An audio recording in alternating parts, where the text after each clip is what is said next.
তো by the way তোমরা দেখতেই পাচ্ছ আমরা বাইকে করে কোথায় যাচ্ছি। আমরা যাচ্ছি কীর্ণাহার। তো ৩ বন্ধু মিলে বাইকে করে চলে যাচ্ছি কীর্ণাহার। তো কথা বলতে পুরো ভিডিওটা করিনি, একবারে ডাইরেক্ট চলে গেলাম নানুরে। নানুরে ভিউগুলো দেখাতে দেখতে পাচ্ছ ফাইকাস সাইডে। তো ফাইকাস ওভারটেক করে ফাইকাসটাকে ওভারটেক করে বেরিয়ে যেয়ে দেখতে পাচ্ছ বৃষ্টি হয়েছে, কত সুন্দর লাগছে।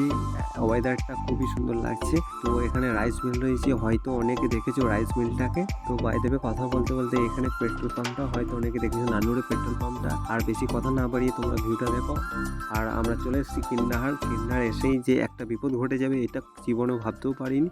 তো যেই ভটভটিটা যাচ্ছি এর পিছু যাচ্ছিলাম, আস্তে আস্তেই চালাচ্ছিলাম। তো একটা মারুতি যে রেসে চলে আসবে সেটা ভাবতে পারিনি। তো সেই মুহূর্তে ক্যামেরা অনই ছিল, এই যে মারুতি এলো ধাক্কা মেরে দিয়ে চলে গেল। আর আমার ডান হাতে একটু লেগেছিল, ছোট পেয়েছে, তাই একটু হসপিটালে এসে ব্যান্ডেজ করে নিলাম, ওষুধও দিয়েছিল। বাইকটা খানিকটুকু নড়বড় হয়েছিল, সেটা সোজা করে নিয়েছি। তো যেই কাজের কারণে এসেছিলাম রিভেরিফিকেশন করার জন্য, সিমটা বন্ধ হয়ে গেছে, তো সিমটা অ্যাক্টিভেট করার জন্য এসেছিলাম। তো কাজ